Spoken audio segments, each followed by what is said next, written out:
Hey you guys, this is Mr. Millings, and in this video we are going to be learning about something called mole composition. So before we start talking about mole composition, let's first try to understand the difference between molecules and moles. And it says right here that when looking at the amount of each atom in a compound, we can compare the atoms to one another in that compound on both a microscopic level and a macroscopic level. So what do these words mean, microscopic and macroscopic? Well, if we take a look at this sugar molecule here, or sucrose, anything that ends in ose in chemistry is going to be a sugar, kind of like sucrose or fructose or glucose. And if we're taking a look at this molecule of sucrose, we can see that one molecule of sucrose has the chemical formula C12H22O11. And so on a very small level, on an atomic level, we can see that one tiny little molecule of sucrose contains 12 atoms of carbon, 22 atoms of hydrogen, and 11 atoms of oxygen, all bonded to one another in one little molecule of sucrose. And if we're taking a look at the molecule itself, then what we see here are these black balls being carbon.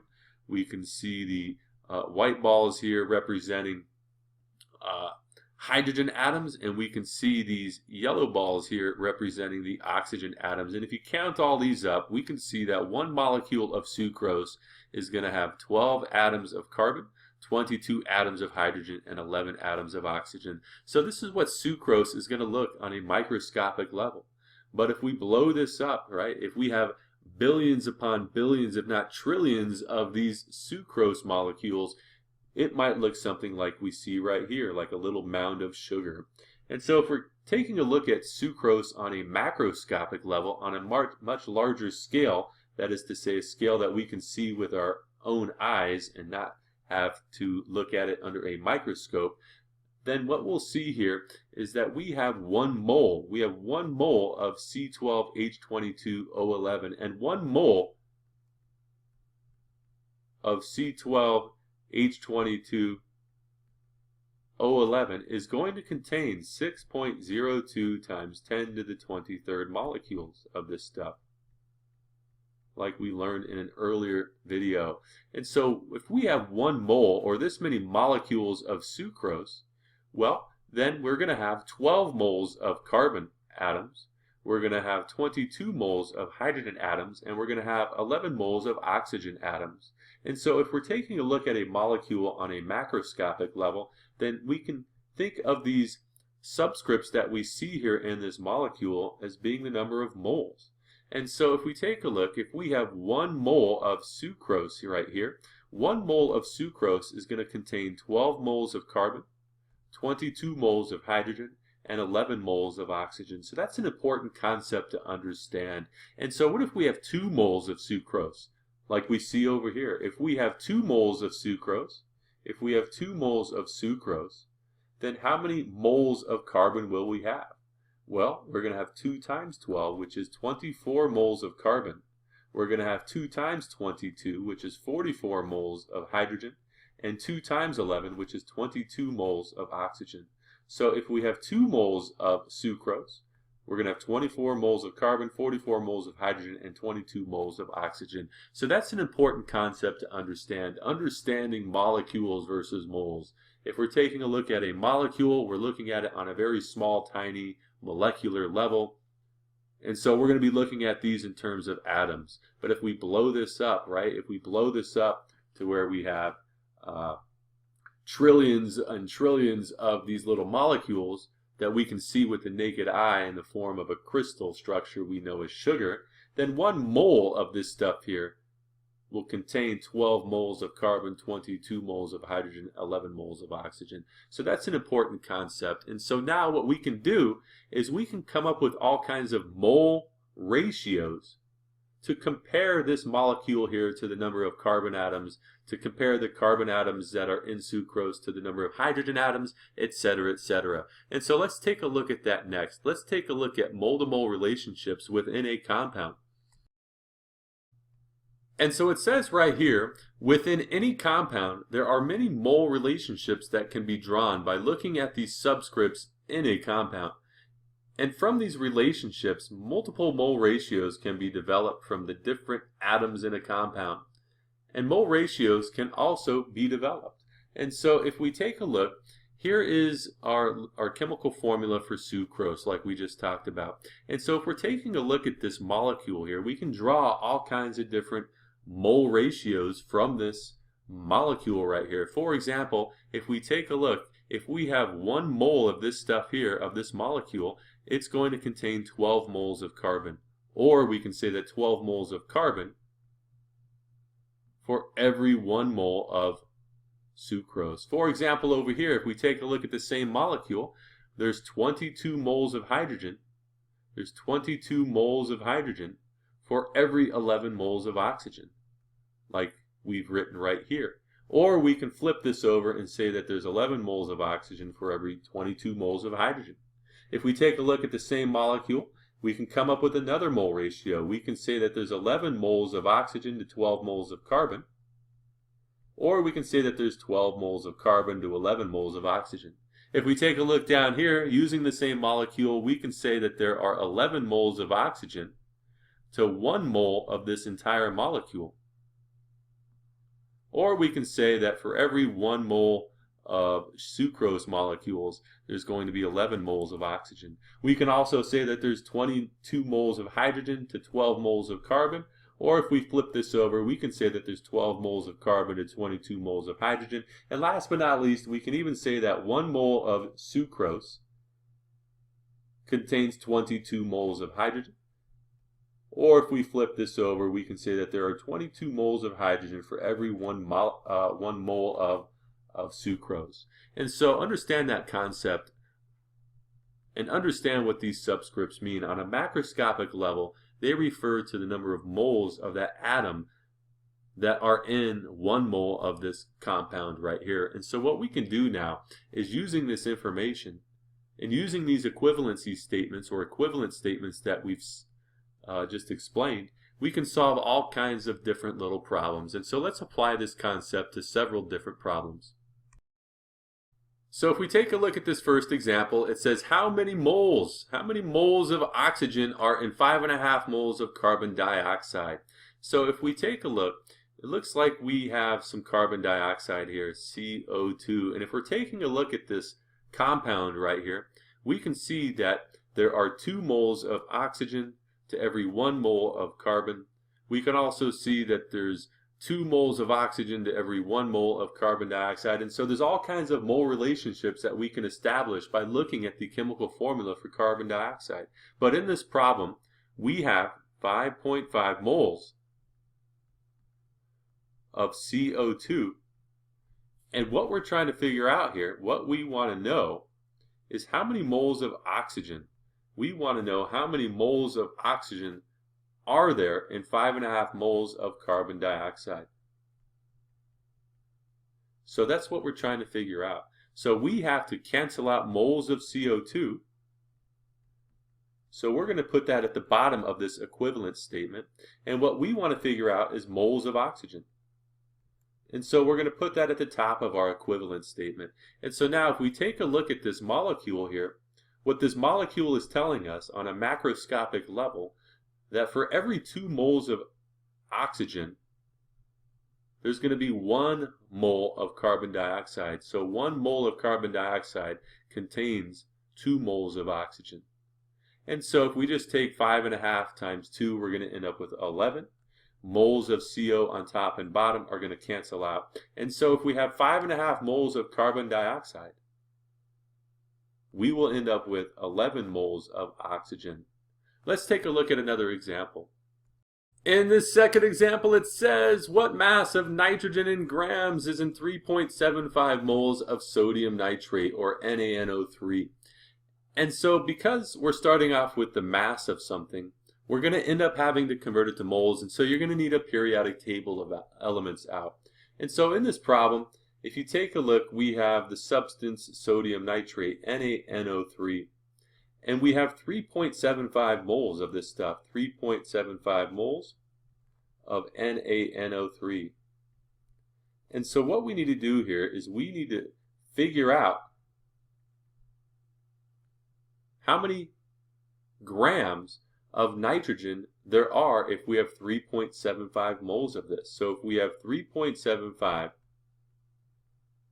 moles of this substance right here, then how many grams of just nitrogen, we just want to know the nitrogen, will be present? And so what we have to do is we have to establish some relationships here. First of all, if we take a look here, we have 3.75 moles of sodium nitrate. And so what we first have to do is compare the moles of sodium nitrate to just the number of moles of nitrogen that are in this compound. And so what we're going to end up doing is we're going to end up canceling out moles of NaNO3. And so we're going to put that at the bottom of this equivalence statement, and we're going to convert this to moles of just nitrogen. And if we're taking a look here, 1 mole of sodium nitrate contains, we have a subscript here of 1 mole of just nitrogen. And so take a look at what happens. This unit cancels with this unit, and we're left with moles of nitrogen. But we don't want to figure out moles of nitrogen. We're trying to figure out grams of nitrogen. So we have to look at our periodic table under nitrogen and find the molar mass of nitrogen, which is 14.01 grams per mole. The molar mass of nitrogen equals 14.01 grams for every mole. And so we can express this as a fraction. We can say 1 mole of nitrogen is 14.01 grams. And take a look at what happens. Moles of nitrogen on top and bottom cancel out. And so now we just take a calculator out and we take 3.75 times 14.01. And we're going to end up with 52.5. We'll put the answer down here. 52.5 grams of nitrogen. So if we have 3.75 moles of sodium nitrate, it's going to contain 52.5 grams of just nitrogen. Let's take a look at another example. In this third example, it says how many moles of hydrogen are in 175 grams of ammonia, or NH3. And so in this problem here, if we take a look, we have 175 grams of NH3, and we want to know if we have this mass of NH3, then how many moles of just hydrogen would there be?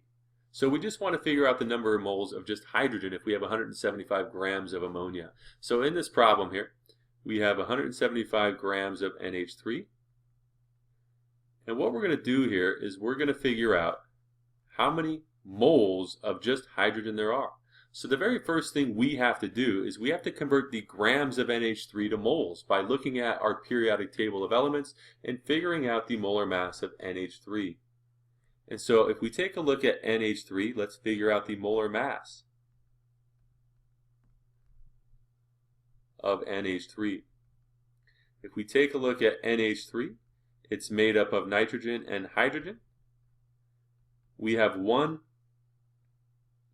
nitrogen atom in a molecule of NH3, and we have 3 hydrogen atoms in a molecule of NH3.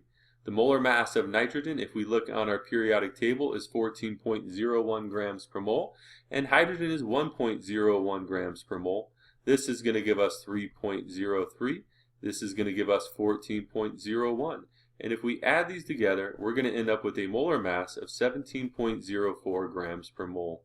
This is not our final answer. This is just going to allow us to convert the grams of NH3 to moles of NH3. So we know that 1 mole now of NH3 is going to have a mass of 17.04 grams. So that's our first step.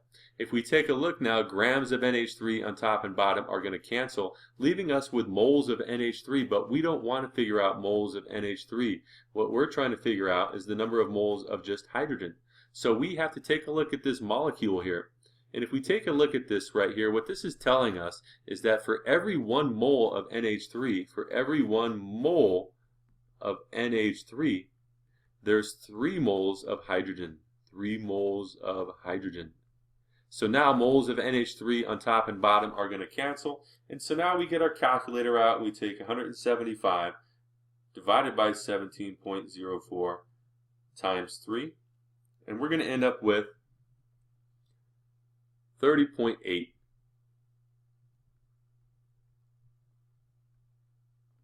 So if we have 175 grams of ammonia, we're going to have 30.8 moles of just hydrogen. Let's take a look at one final example. In this last example, it says how many grams of carbon are in a 15.0 grams of glucose, C6H12O6. So if you take a look here, we're starting off with 15.0 grams of C6H12O6. And what we're trying to figure out is how many grams of just carbon would there be if we have this mass of glucose. And so, if we take a look here, we're starting off with 15.0 grams of C6H12O6. And what we're going to have to do here is we are going to have to figure out how many grams of just carbon there are. So, let's first convert the grams of glucose to moles. And so if we take a look at our periodic table of elements, glucose is made up of carbon, it's made up of hydrogen, and it's made up of oxygen. And so if we have glucose, we have to figure out the molar mass of glucose.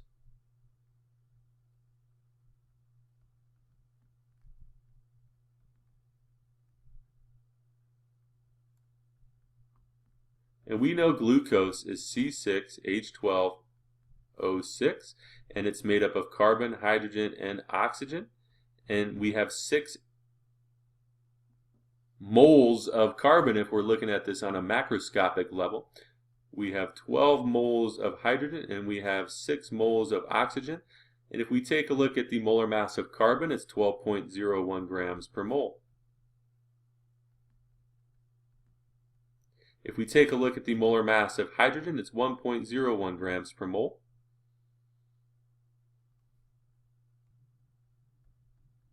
And if we take a look at oxygen, it's 16.00 grams per mole. And so if we add all 3 of these numbers up, we are going to end up with a molar mass of 180.18 grams per mole. And so this isn't our final answer. This is just the amount or the molar mass of glucose. And so we can plug that into here now. We know that 1 mole of C6H12O6 is 180.18 grams of C6H12O6. And so now if we take a look, grams of C6H12O6 on top and bottom cancel, leaving us with moles of C6H12O6. But what we need to figure out is the number of moles of just, the number of moles of just carbon here. That's what the question is asking for, carbon. And so if we take a look, what this is telling us is that for every 1 mole of C6H12O6, there are 6 moles of carbon. And so now moles of C6H12O6 on top and bottom cancel, leaving us with moles of carbon, but we want to figure out grams of carbon. So now what we have to do is look at the molar mass of carbon. If we take a look on our periodic table, 1 mole of carbon is 12.01 grams of carbon. And we'll put this all in our calculator and put the answer down at the bottom. So now, if we take a look, moles of carbon cancels,